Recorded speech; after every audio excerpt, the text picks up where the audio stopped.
नमस्कार मेरे प्यारे विद्यार्थियों, कक्षा 10 के मैं पुनः उपस्थित हुआ हूँ चंद्रावती स्मारक रॉयल इंटर कॉलेज की तरफ से। मुझे निर्देशित किया गया है तुम लोगों को गणित पढ़ाने के लिए। उस गणित के टॉपिक में हम युगपत समीकरण समाप्त कर चुके हैं। इससे पहले बहुपद भी समाप्त किया। दो टॉपिक तुम्हारे समाप्त हो चुके हैं। तीसरा टॉपिक चल रहा है इस समय द्विघात समीकरण। द्विघात समीकरण के भाग 1 में हमने तुम लोगों को द्विघात समीकरण की उत्पत्ति कहाँ से हुई, कैसे इसका जन्म हुआ, उसको हमने शून्य से लेकर के उस शिखर तक ले जाने का प्रयास किया, समझाया उसको कि द्विघात समीकरण किसे कहते हैं, इसका मानक समीकरण का स्वरूप क्या होता है। हमने भी कहा था कि ऐसा बहुपद जिसका दायां पक्ष शून्य हो द्विघात समीकरण, इसका मानक रूप ax² + bx + c = 0, जहाँ पर a b c वास्तविक संख्याएं हैं, जबकि ये ≠ 0, ये 0 के बराबर नहीं होगा। ये 0 हो जाएगा तो x² समाप्त हो जाएगा, तो द्विघात समीकरण नहीं हो सकता। फिर हमने बताया था कि इसको हल किया जाए। हल करने मतलब मान निकाला जाए, मान मतलब मूल ज्ञात किया जाए। मूल इसके हमने बताया था सदैव 2 होंगे, जितने घात उतने मान। हल करने की हमने विधि बताई थी 3, गुणनखंड विधि, पूर्णवर्ग विधि और पंडित श्रीधराचार्य के सूत्र द्वारा।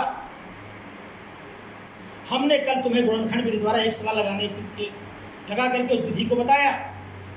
और गुणनखंड विधि त्रिपद व्यंजक सैंपल सा कक्षा 9 का समझाया।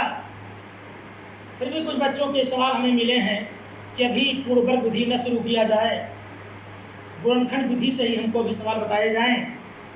देखिए कुछ सवाल हमें मिले हैं। ये सवाल है तुम्हारा दूसरा अभ्यास का 4.1 का दूसरा सवाल है। अच्छा सवाल पूछा है बालक ने। 2x / x - 3 1 / 2x + 3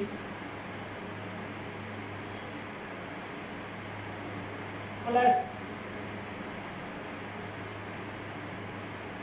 3x + 9 अपान x - 3 2x + 3 = 0। ये सवाल अच्छा सवाल इसलिए है क्योंकि कल जो हमने परिभाषा बताया तो सीधा सीधा लिखा होता था 8x² - x - 9 = 0। समझ गए द्विघात समीकरण है। और यहाँ पर नजर नहीं आता है कि द्विघात समीकरण है कि नहीं है, कहीं घात तो है ही नहीं। तो जब कभी ऐसे प्रश्न मिल जाएं भिन्न के रूप में हो तो उसे लासा लेकर के पहले सरल करेंगे। सरल करने के उपरांत हमें जो प्राप्त होगा वह द्विघात समीकरण का स्वरूप बनेगा। फिर हम उसको गुणनखंड या जैसे भी विधि से चाहे लगा सकते हैं। तो पहले इसको हम लासा लेके सरल करें। बराबर 0 है तो बराबर नहीं लिखेंगे r लासा। लासा में क्या करते हैं, अगर कोई दो पद एक ही प्रकार के है तो इसे एक बार लिखेंगे। x - 3 2 बार है, एक बार। 2x + 3 2 बार है, एक बार।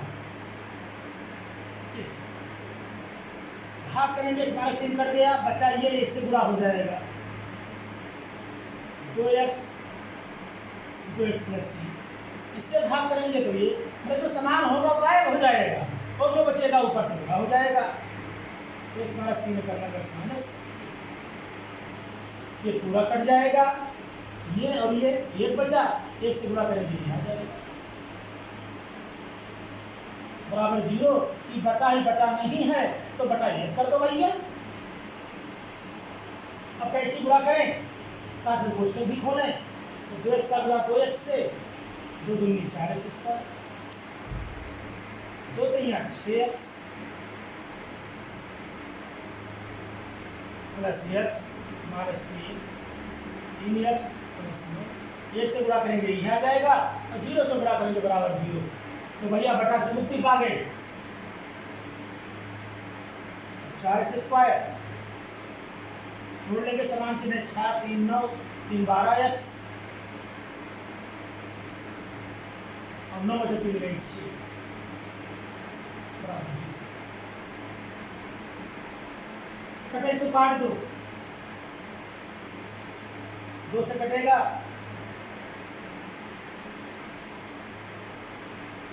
2x स्क्वायर 2 6 12x और 2 3 6। देख लें यहाँ पर सवाल हमारा है पी एक्स अपान एक्स माइनस 3 लगाने बाद से चेक कर लिया करें। तो जो सवाल तुम्हारा दिया हुआ है वो है 2x upon x minus 3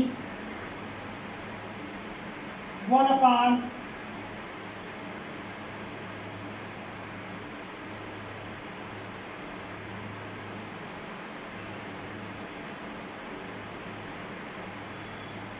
x plus 3 plus 3x plus 9 upon x minus 3 2x plus 3। लासा लिया गया x minus 3 2x plus 3 Lasa हो गया। भाग किया तो यहाँ पर आ जाए 2x इंटू 2x प्लस 3। यहाँ पर ये कट गया, 1 से गुणा किया गया x माइनस 3 आ गया, ये पूरा कट गया 3x प्लस 9 आ गया। अब कोष्ठक खोला गया 2 दूनी 4x स्क्वायर 2 3 6x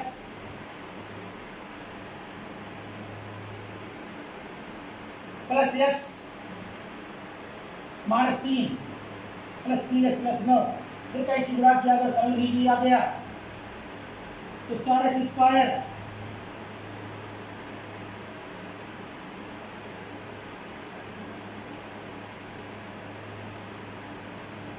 तो 6x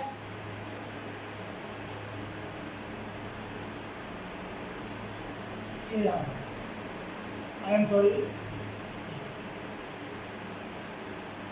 2 दूनी 4x square 2 3 6x plus x minus 3 plus 3x plus 9। फिर इसको जोड़ा गया तो 4x स्क्वायर 6x 7 और 7 3 10x।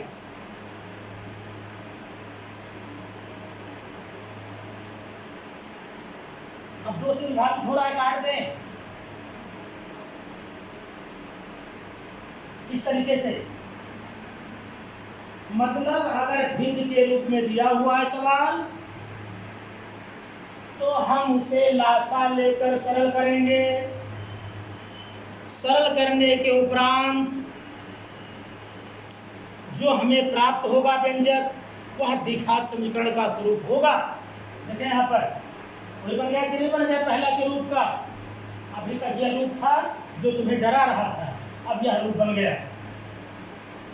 अब ढंग डाले इसको 2 का बड़ा 3 से 2 3 6 वही पुराना गुणा करेंगे 6 जोड़े तक 5 वही 3 plus 2 2x square 3x plus 2x common ले लें। यहाँ पर कॉमन x आए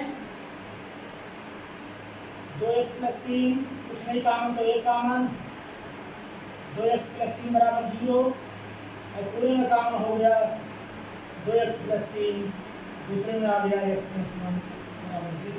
अब एक बार 0 एक बार 0 तो 2x प्लस 3 बराबर 0 लेने पर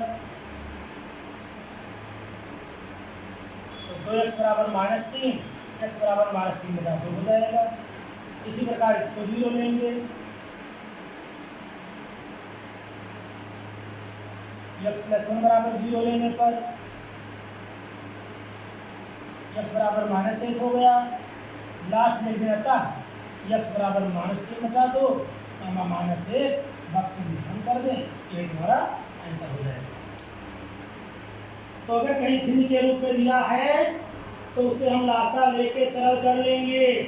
इसको ध्यान रखिएगा। इस रूप में कभी केवल ब्रैकेट दिया रहता है तो ब्रैकेट कोष्ठक खोल के ले लेंगे।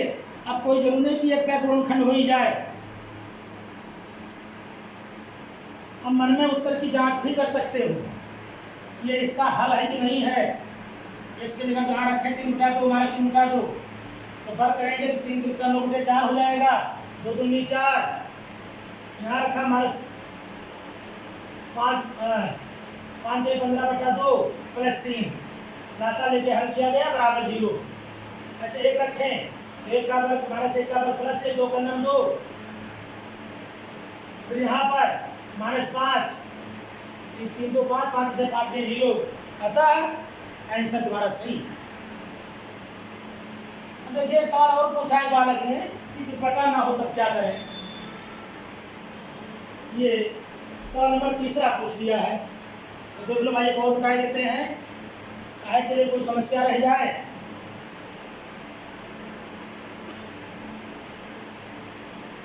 कि डायरेक्ट त्रिपद व्यंजक न बन रहा हो,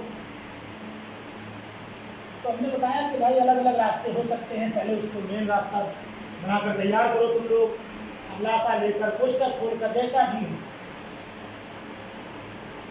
जैसे है सवाल नंबर 3, 4x² - 2 ये स्क्वायर b² x प्लस ये स्क्वायर बराबर कीजिए।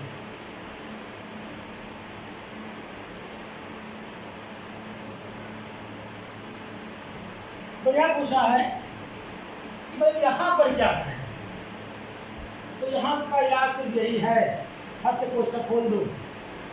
4x² माइनस से गुणा होगा चिन्ह बदल जाएगा, 2 से गुणा होगा, यहाँ गिनती कोई नहीं है तो 1 है, तो 2 करने 2 हो गया, 2 ये स्क्वायर इधर x आएगा, विजातीय है तो बगल में केवल गुणा हो जाएगा, -2b² और यहाँ भी बगल में क्योंकि b है और x दोनों विजातीय हैं, सजातीय होते तो गुणा में भाग जुड़ जाते हैं। यहाँ पर ऐसा नहीं हो रहा है, अगर विजातीय होगा तो ऐसे लिखा रह जाएगा। बस कोष्ठक खोलने के बाद जो कामन हो कामन ले लो, और कुछ नहीं। क्या कामन है यहाँ पर? 2x कामन, क्या बचेगा?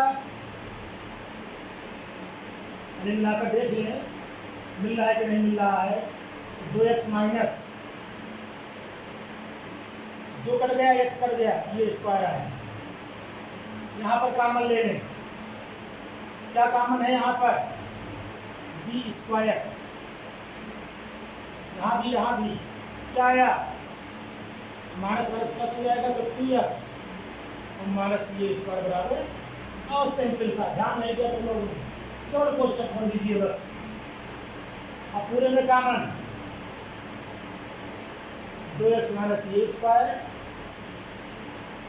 और 2x माइनस b², पूरे में कामन हो गया। 2 ब्रैकेट एक बार फिर इसको दिया गया। अब वही सिद्धांत एक बार यहाँ ब्रैकेट 0, एक बार ब्रैकेट 0, 2x माइनस ये स्क्वायर बराबर 0 लेंगे, तो 2x बराबर पीछे करेंगे ये स्क्वायर, x बराबर ये स्क्वायर निकाल दिया। इसी प्रकार 2x माइनस b² बराबर 0 लेंगे, तो 2x बराबर b², x बराबर b² बटा लास्ट में लिख देंगे। अतः x बराबर ये स्क्वायर बता दो और y बराबर b² बता देख लीजिए इसको।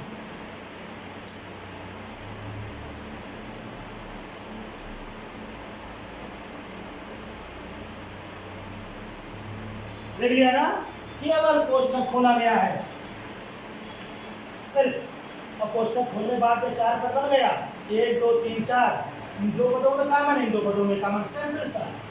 बस एक बार यह 0, एक बार ये 0, इसको बॉक्स में कर दो, ये तुम्हारा आंसर। ठीक है। तो अभी हम नई विधि नहीं शुरू करेंगे, अभी कल भी यही चलेगा, परसों भी चलेगा, 2 दिन अभी हम गुणनखंड विधि से ही बताएंगे।